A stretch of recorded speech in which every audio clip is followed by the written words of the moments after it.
Hello, everyone, and welcome to the Tom Baker Show. This is the show where short track racing rules. But of course, we talk about it all here. The show, as always, produced by SWN, the home of America's racers. This show also being brought to you today by Miller Tech. Miller Tech builds premium lithium batteries designed to keep you going all weekend long, whether it's an RV, a boat, a golf cart, or you're just living the off-the-grid lifestyle. It's an Amish-owned company, so the quality is superb, and all of their batteries are backed by a no-hassle 10-year warranty. So make sure that your next battery is a MillerTech battery. Head to MillerTechEnergy.com. If you use the code NASCAR10, they're going to give you 10% off your order. Jacob Seelman is my co-host and my Steering Wheel Nation editor. Welcome back to the show, Jacob. We start where we began with the MillerTech Energy Power Performance Award for the weekend. And oh gosh, did we have some capable candidates. What a weekend of racing. Oh, my Lord. So the last couple shows, we've actually done the Power Performance Award in our last lap, but there's so much to talk about with some of our nominees for this week's award that I don't know how you could do anything except start with it, because this weekend of racing was just flat remarkable. You had 16-year-old Colton Bettis on the pavement going out, and in just his sixth must-see racing 410 sprint car start on the blacktop, leads all 40 laps at Anderson, South Carolina, gets himself a major victory for the first time in his young career. On the dirt sprint car side, you've got some, as his former driver would say, old retired guy, not really retired, but you get the drift, by the name of Casey Kane, who hops in a car that's not even his own and goes out and beats the World of Outlaws for good measure because he could and because he finally did after 29 years. You've got SVG, who just did more road course GOAT things in the NASCAR Cup Series at Watkins Glen, spotted the field 40 seconds because he pitted under green, still drove back through and won it by 7 seconds plus. And then you've got this guy, Caden Honeycutt, who wins an ARCA race at Watkins Glen, wins a truck race at Watkins Glen, then comes home from New York to North Carolina, goes to Ace Speedway, hops in a Cars Tour Pro late model, wins that 100-lapper, hops in a Cars Tour late model stock, wins another 125-lapper, 4 trophies, 4 different disciplines in about 32 hours of real time. I know where your brain and my brain went with this, Tom, but first, I mean, that's 4 very differing achievements for this Power Performance Award, all of which on a normal weekend probably could win it. But boy, I don't know how you argue with what Caden Honeycutt did this past weekend. You and I have been waiting for this young man out of Texas to have that moment where he just stared the rest of the racing world in the face and said, okay, world, here I am. Well, Friday and Saturday was that. Here's the thing for me with Caden. First of all, 4 wins, 4 different cars, over basically 2 days, about 32 hours, right? But the other piece of this is he was the first driver in Cars Tour history to sweep a pro late model and a late model stock race on the same day. Okay. So there's history inside of history there. Yeah. And what he did was remarkable. And you can say, well, he moved Connor to win the truck race. Big deal. Is he the first? He barely moved him. He barely touched him. But I don't care. Like, he's not the first driver that's rooted the driver out to win a race. Big deal. So he wins the truck race after dominating the ARCA race, which you'd kind of expect, though it was a decent race. I mean, and so then he goes to the Cars Tour deal at Ace Speedway here in Altamahaw, North Carolina, and which is one of my favorite tracks of the state, by the way. And he goes and wins both late model races, pro late and late model stock. Incredible. Okay. You know, and then of course we had Landon Lewis with the little too big for his britches remark, as if Landon's never touched another car, put a car in the fence in the car store. But anyway, yeah, I'm all for Caden here. And here's, I love Casey winning the World of Outlaws race. Thought that Colton Bettis's win was remarkable. And really all four of these, as you say, could be the Power Performance Award winner for the week on any given week. Yeah. But none of them, I mean, Shane, I expected to win, although I certainly wouldn't have thought he'd make up 30 seconds in 17 laps. But yeah, good Lord. But yeah, Caden to me is the clear winner, because I don't care what anyone says. That's something, an exact sequence of events that may never be repeated again. Yeah, absolutely.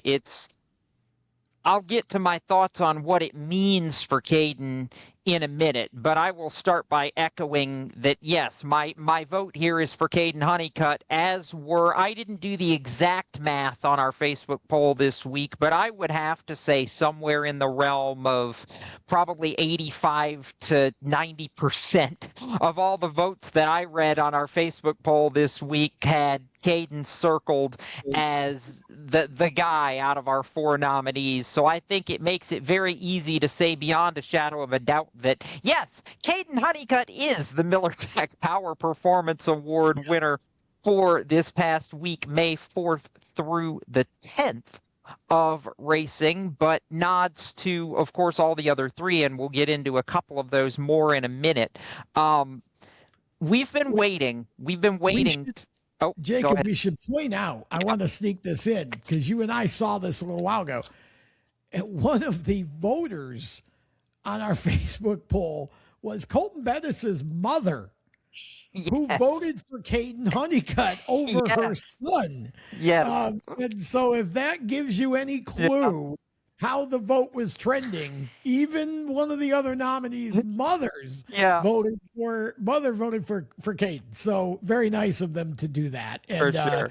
Appreciate them being a part of our poll. So carry on to talking about Caden Honeycutt. Yeah. We've been waiting, Tom, I think most of this truck season for the moment where it would all click for Caden and for Scott Zipadelli and the 11 team to get back to being the Tricon 11 team, even similar to what it was with Corey Heim behind the wheel last year, and another meteoric thing that may never happen again the year that Corey Heim had last year. But Caden put it all together, I think, at Watkins Glen in a race that I wouldn't have circled his first truck win to come on a road course, nor would you, because you and I both know Caden's bread and butter has always been the short tracks. But if you can inject the confidence, not just of winning a truck race, but of winning on a style of course that he wasn't the favorite, how big is this now for the confidence going to tracks coming up through the summer where he ought to be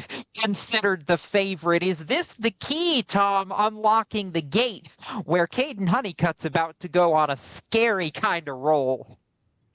Well, I'm sure he hopes so, right? I mean, the Truck Series is a hard series to win in these days, it seems. And, you know, he keeps having deja vu because, you know, Corey Heim keeps going by everybody in the Tricon truck. Oh, but wait, it's not the 11. And so if we can keep Corey out of the series for a little while, Caden might win some. And not to say Caden can't beat Corey, because he's been close to it a couple times, but all that to say that, yes, this is the kind of thing. Momentum, as we've said, is a very funny thing. And Caden's been trying now for how long to win a 3 years, a National Series race, right?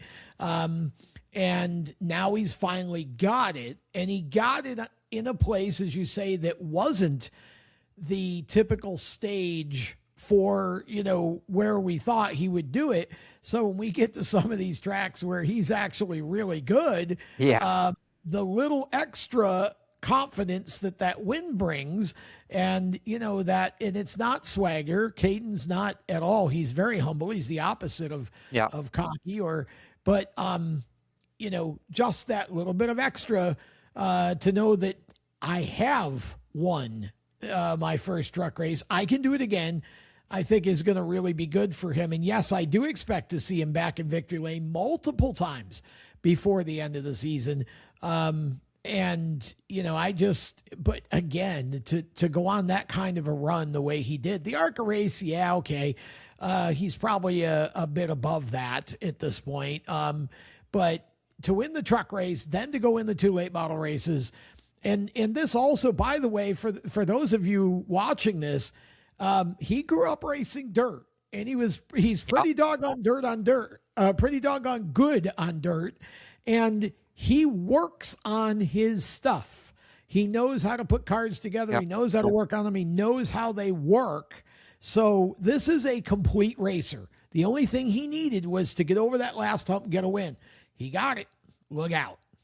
Yeah, I agree with look out. All right, so now we're going to go from the most impressive feat of the weekend to, in my opinion, the coolest moment of the weekend, bar none, because 29 years after his debut with the World of Outlaws, 228 features later, and a few more gray hairs, though he's still got the same jawline as he did when he was about 19 years old.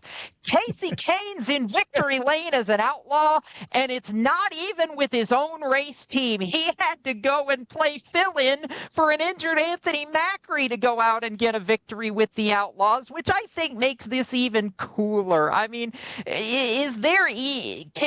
we in agreement that this is like 11 on a scale of 1 to 10 for cool factor? Kasey Kahne doing it after 30 years of racing in sprint cars?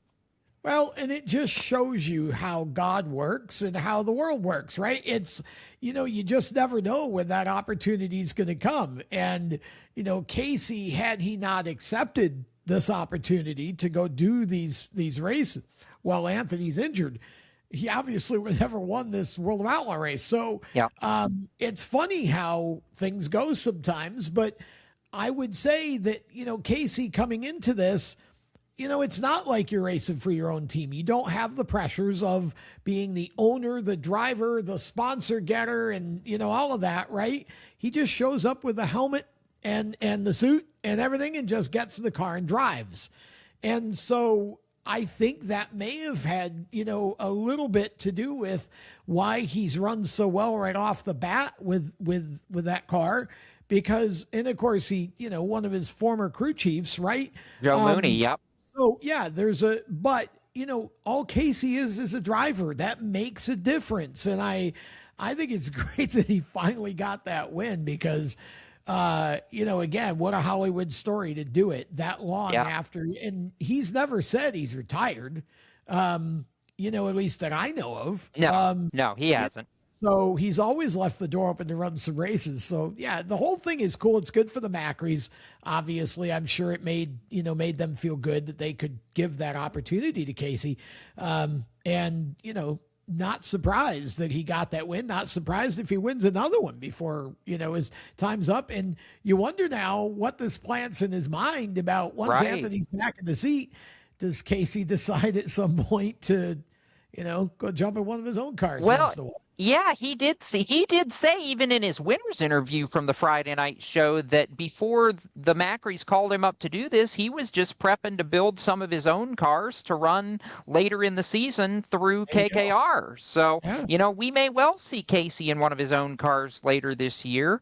I would like to use the verbatim description that Joe Mooney and Anthony Macri used to describe Kasey's Friday night win in the Morgan Cup opener, because I think it's just appropriate, and I hope you'll forgive me, but it was a badass moment. That's just, I'm just going to call a spade there because I feel like that's about fitting for the description. I can't tell you, I was watching the broadcast, I was about on the edge of my desk chair for the last 7 or 8 laps going willy, willy, willy, and Sheldon Haudenschild was alongside about 3 separate times, couldn't do it, and Casey backed it up, too. He ran 5th in the Saturday night show. Now, granted, the posse was disappointed Saturday night because while they ran 2nd, 3rd, and 5th, the Outlaws took the Morgan Cup back here to North Carolina to WRG headquarters, courtesy of who else? David Gravel.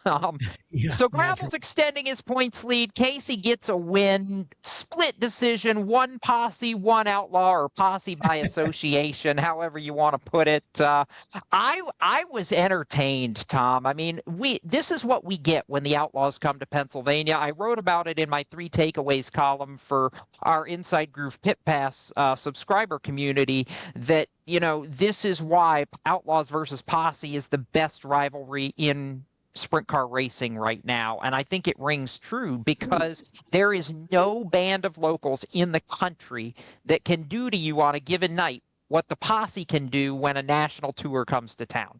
I agree 100%. And it's been that way for decades. Yeah.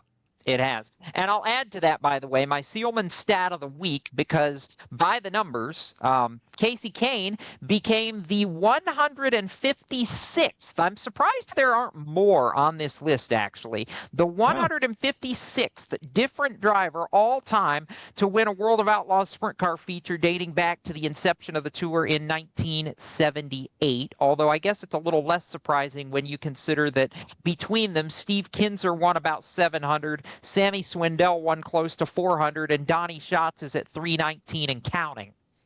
So there's 1,200 plus races right there. But, I mean, when his teams, Tom, Joey Saldana, Brad Sweet, Darren Pittman, to name a few, won nearly 150 features without Kane winning one, the fact that he hops in the Macri car and wins it, I love it. I love everything about this. Well, and again, I think a lot of that, I would have to think that a lot of it plays into the fact that he wasn't, you know, the owner, the driver, and all of that. Like I said, I think just being able to show up and have some fun racing a car with, you know, obviously moderate expectations. I mean, you know, but also knowing that his crew chief was a familiar face. Yeah. That put him in the best possible mental frame of mind to come in and just kick some butt. And what he did was badass. That's a great way to describe it. Yeah. And, you know, it was a great moment. And like I said, we had, you know, and of course, you know, Shane Van Gisbergen coming back doing what he did. We can't sell that short. No, I don't want to sell that short. But those were 4 people that did really awesome, amazing things in one weekend. And that is the beauty of motorsports, are stories like that. And that's what we love on SWN, and that's what we cover. So steeringwheelnation.com for more of those. And we are going to step aside. When we come back in the America's Racers segment, I'm just going to tell you we're kind of going all over the map here, and we're going to end it with something that, quite frankly, just pissed me off. And we'll be back to talk about all that right after this. For race fans across the United States, GetInTheStands.com is the place to find racetracks where you live and where you're traveling. Just go to GetInTheStands.com and enter your location. You'll see the tracks within 100 miles of that point, either as a list or on a map. GetInTheStands.com is 100% free to use and mobile friendly. So whether you're on a computer, a tablet, or on your phone, there's no need to download an app. To find racetracks across the United States, open your web browser and head to GetInTheStands.com. GetInTheStands.com, your racetrack directory. Attention track and series owners, elevate your fan experience with the TrackTune app. TrackTune works with your PA system. Fans and teams at the track can hear the announcers through their phones, ensuring everyone hears race calls, sponsor plugs, and more during race nights. It's simple to set up, affordable, and free for fans to download and enjoy. Visit tracktune.live for all the details and join tracks nationwide on the app today.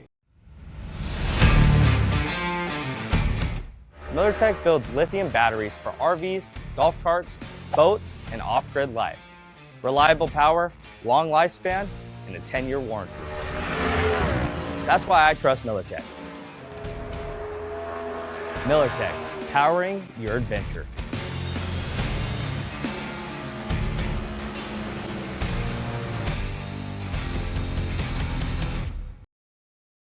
Welcome back to the show as we transition into our America's Racers segment, Jacob. And gosh, I feel like this one's as stacked as the first one. We go from World of Outlaws conversation to High Limit. Yes, we do. And it more about the event itself than simply what happened, because we had a 2-night high limit weekend planned at Kokomo Speedway in Indiana, one of my favorite dirt tracks in the entire country, by the way. So it was supposed to be a 2-day affair at Kokomo. Weather cut it to 1. It was $20,000 to win. But what made it special is this was the Brian Clausen Hero Classic presented by Driven to Save Lives, honoring, of course, Brian's legacy of organ donation after his passing in 2016. It's hard for me to believe we're coming up on 10 years this August since we lost Brian. But the coolest part of this race, far beyond Aaron Reitzel going to victory lane in the 40-lapper for his second high limit win in a row, the Clausen family actually commissioned the trophy for this race. And on top of the trophy, if you haven't seen a picture of it on social media, you need to, because it is like, I still have chills even talking about it. They included one of Brian's race-worn helmets with tear-offs, mud, and all from Brian's final season of dirt track racing on top of the trophy. You want to talk about a unique, one-of-a-kind, any racer worth their salt would go crazy to have this in their living room or on their mantle, and Aaron Reitzel gets to go home with it. I mean, this was just so cool beyond the racing on the racetrack itself, which was very good because it's sprint cars at Kokomo. Tom, your thoughts on how our sport still is continuing to remember and celebrate Brian's legacy between Driven to Save Lives, the organ donation, just the memory of everything he accomplished on the racetrack as we approach the 10-year anniversary of his passing? Well, I mean, I think that, first of all, it's always amazing. Brian was so unique in so many ways. How many racers do you know? And maybe there's more out there than I know, but Brian was a racer. The year that he lost his life, he was planning to run 200 races. Yeah, he was. That year, if you'll remember. And the thing that was amazing about Brian, I remember seeing him at Millbridge that year, running a race. And, you know, Brian was going around the country and he would just sleep on people's couches. Yeah. Like, this wasn't a coordinated tour with hotels and a bus and all of that. It was just Brian, you know, going from point A to point B, and along the way, people, ordinary racing folk, you know, oh, you're coming here. Okay, you can, you know, hang on my couch, or I've got an extra bedroom, or, you know, whatever. It was just the craziest thing I'd ever heard of. And I thought it was the coolest thing because it was so grassroots. And so when I think about that in the context of the question you ask, it makes me not wonder why we are still so poignantly celebrating and remembering him. And it also is, to me, just, again, I say, this is what makes motorsports beautiful. Grassroots racing has stories like this all over the place. And, you know, I remember how I felt when I found out the news about Brian. And it wasn't that I can't consider him my friend, but I had, you know, talked to him a few times and felt like I had some idea of the kind of person he was, right? But he just was, he was a racing rambler is what he was. He didn't care what it was. As long as it raced and it took a green and a checkered, he'd run it. And, to get to Indy, to get to do all the things that Brian did, it was remarkable. And so I'm not at all surprised. I am thankful that we're still doing things like this. And I hope it continues for a long time, because young people coming up in racing need to know how Brian did it, because it had nothing to do with dollars and cents. No, it had everything to do with what the sport of racing is about, which is the passion and the community, the drive more so than the money involved in the drive. And I want to add too that as thankful as I am that we celebrate Brian's accomplishments on the racetrack, I'm personally equally as thankful that we are continuing to celebrate the legacy of organ donation that he ultimately was able to champion after his death because of his decision to be an organ donor, and what that has done, not just the lives that Brian personally impacted through organ donation, but the Driven to Save Lives campaign, and being able to spread that news, spread that word, get more people to sign up to be donors, and just the cascade effect, the waterfall effect of how many lives, countless lives, I imagine, that have been impacted and positively affected just by, a racer from Noblesville, Indiana, who, paid the price in a race car, but gave us so much more outside of it. And I think that's how I remember Brian, and how I love to remember Brian. Quick little anecdote from me. I think it's funny that you mentioned that race at Millbridge, because that arguably is my favorite. And it was about a 30-second, I wouldn't even totally call it a formal interview, but just an in-passing conversation almost that I was able to have with Brian that night. I remember looking at him, I said, good grief, of all places, why here? And he just looked at me, he goes, why not? Because that's exactly who Brian was. He wanted to show the next generation that racing was cool by doing it. And I think, to me, that's, as far as the on-track legacy, that's what I'll always remember. But I love it. Aaron Reitzel gets the win, moves back into the high-limit point lead, by the way, over Tanner Thorson. That battle is going to continue to tighten over the course of the summer. Rico Abreu still in the mix. Tyler Courtney is climbing towards the top 5. That series is going to be really, really, really fun the closer it gets to the summer. And of course, they've got several more midweek races coming up through the summer and fall that are going to air simulcast on FS1 as well, for you sprint car fans that want to see the sport on television. More sprint car news, this time of the silly season variety, Tom. Since our last show, Shark Racing shuttered the 1A, left Ashton Torgerson without a ride. Torgerson hooked up with Kyle Moody for Morgan Cup weekend at Williams Grove, put the 99M in the show both nights, including a 8th place finish in the 30-lap finale. And now Jeff West and Scott Boguski have parted ways. The Three Stooges number 51 car is now open.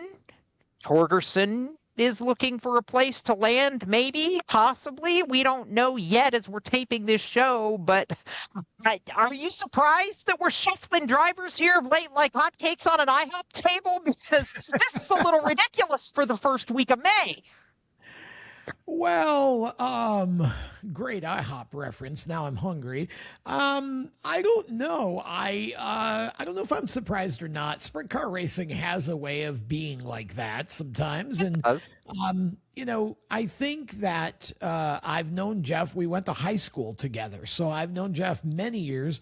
And I think that Jeff, and again, I don't presume to know what's going on. I don't have any inside information, but I know that Jeff is very serious about wanting to run up front and win races. So if Ashton's available and if they can figure something out that works for both sides, to me, that's the pairing for the rest of the year. I mean, but Jeff also likes to sort of go outside the box to find drivers sometimes.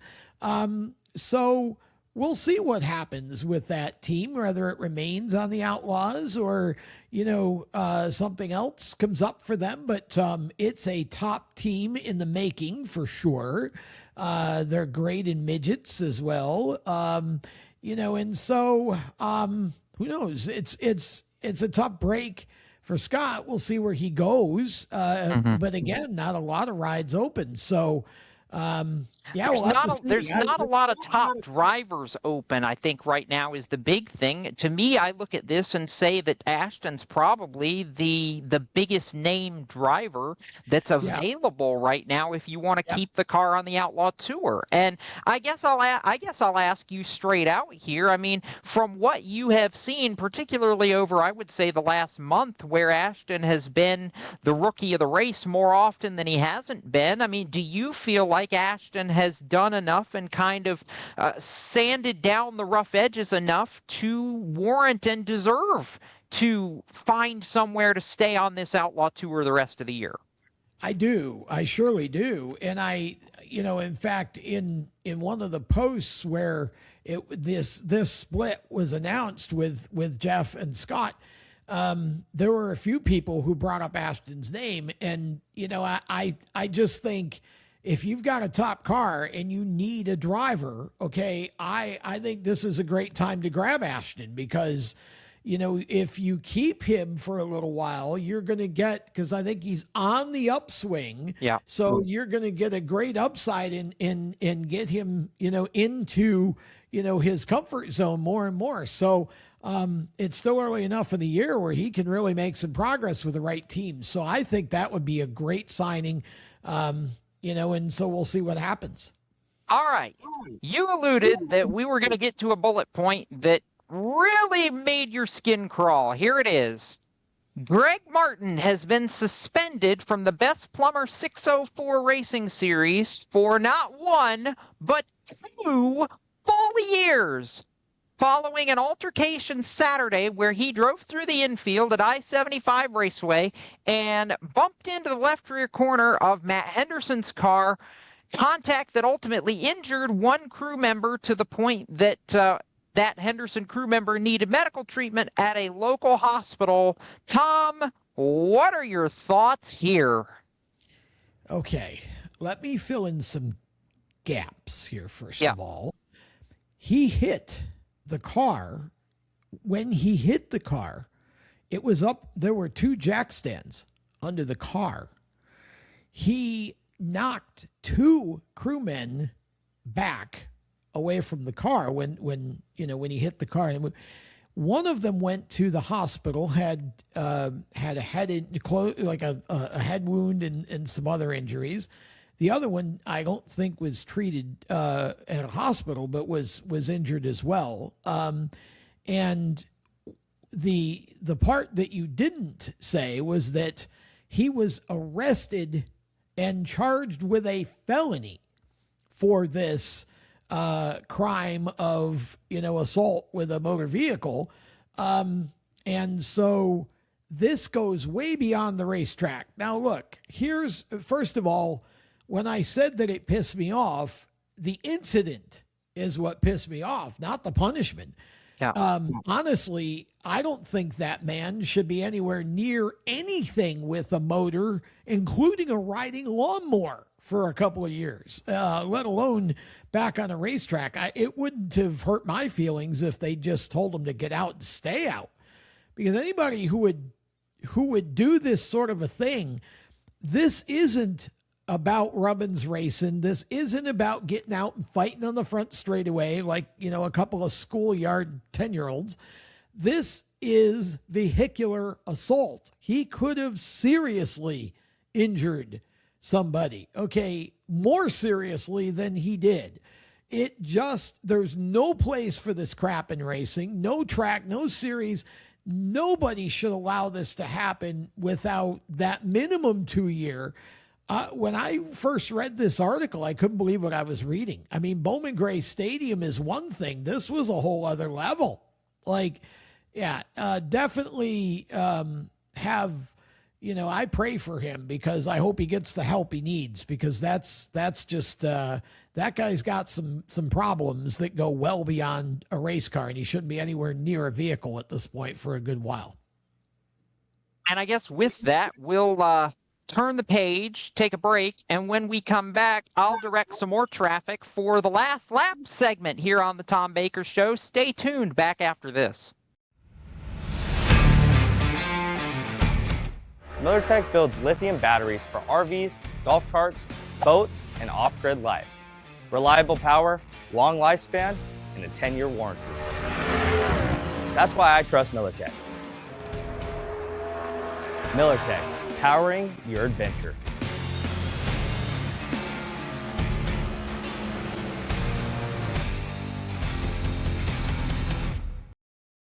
For race fans across the United States, GetInTheStands.com is the place to find racetracks where you live and where you're traveling. Just go to GetInTheStands.com and enter your location. You'll see the tracks within 100 miles of that point, either as a list or on a map. GetInTheStands.com is 100% free to use and mobile friendly. So whether you're on a computer, a tablet, or on your phone, there's no need to download an app. To find racetracks across the United States, open your web browser and head to GetInTheStands.com. GetInTheStands.com, your racetrack directory. Attention track and series owners, elevate your fan experience with the TrackTune app. TrackTune works with your PA system. Fans and teams at the track can hear the announcers through their phones, ensuring everyone hears race calls, sponsor plugs, and more during race nights. It's simple to set up, affordable, and free for fans to download and enjoy. Visit tracktune.live for all the details and join tracks nationwide on the app today. Welcome back to the show. It is time for our last lap segment, a bit of somewhat rapid fire, but we've got some time to discuss. So, Jacob, where do we start here? I start with the ground pounders, the mod squad, if you will, because the NASCAR the Wheel and Modified Tour is back in action coming up at Seekonk Speedway in Massachusetts, and they had a recent rainout at Oxford Plains Speedway that pushed that race back to later in the season, and because of that, Justin Bonsignore, the four-time champion who made a whole bunch of waves because he and Ken Massa Motorsports had originally announced they were missing both the Oxford and the Seekonk races, is back on the entry list and expected to race at Seekonk, which will keep his consecutive start streak of more than 200 alive. Are you glad to see this, Tom? Because it really broke my heart when I saw that JB was going to miss a couple races.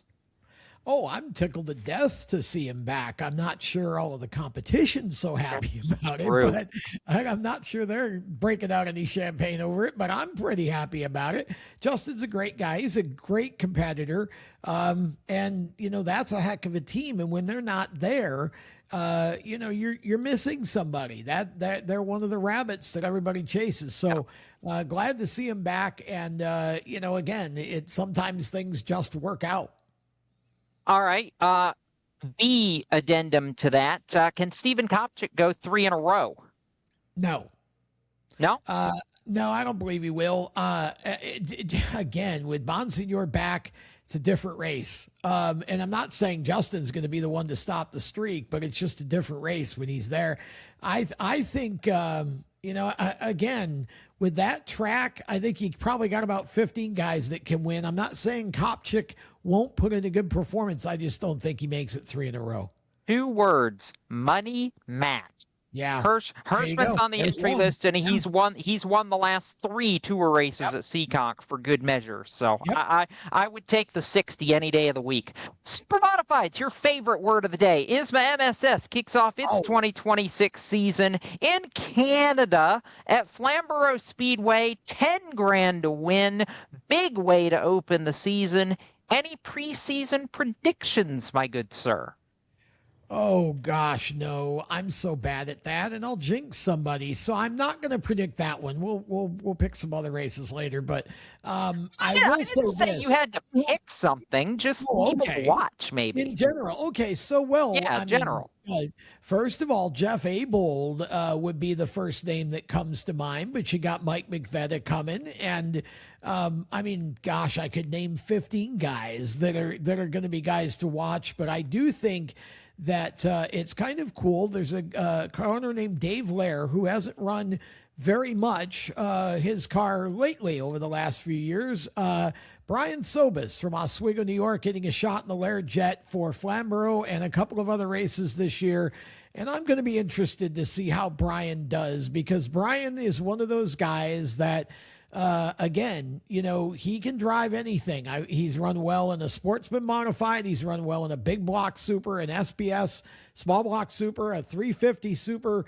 Brian is just a guy who's a great shoe and, again, great mechanic too.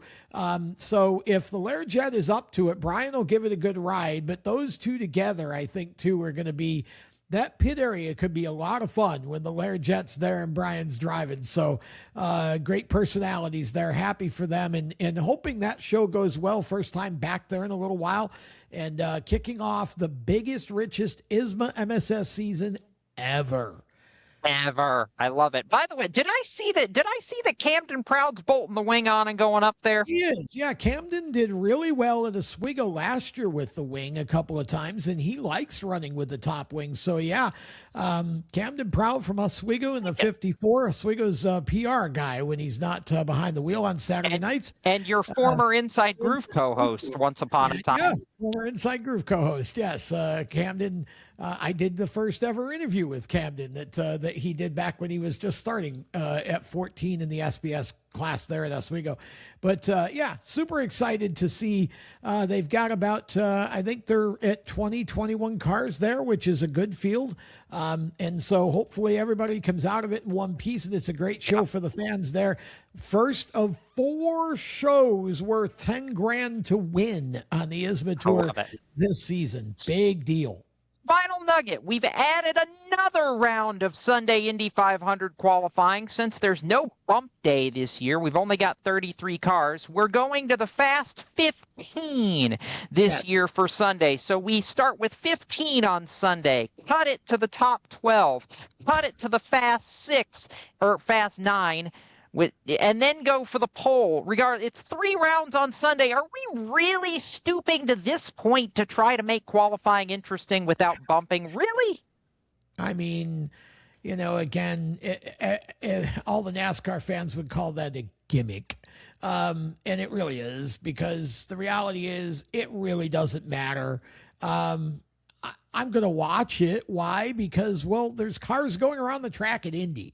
True. So it's better than nothing, but there's no suspense. I think this is a really interesting turn of events for IndyCar that I think, unfortunately, is probably going to be the case most every year going forward. We're going to struggle to get to 33 cars because, again, with the charter system the way that it is now, and the fact that they're not letting teams compete without a charter at, any of the other races except for Indy, it makes it difficult for teams to just jump in for the 500 because it's very costly, right? So this is I don't like this, honestly. Part of Indy's tradition was bump day, and it just seems like it's taking away, because back when you had to really reach for that extra 10th or 2 to get in the field,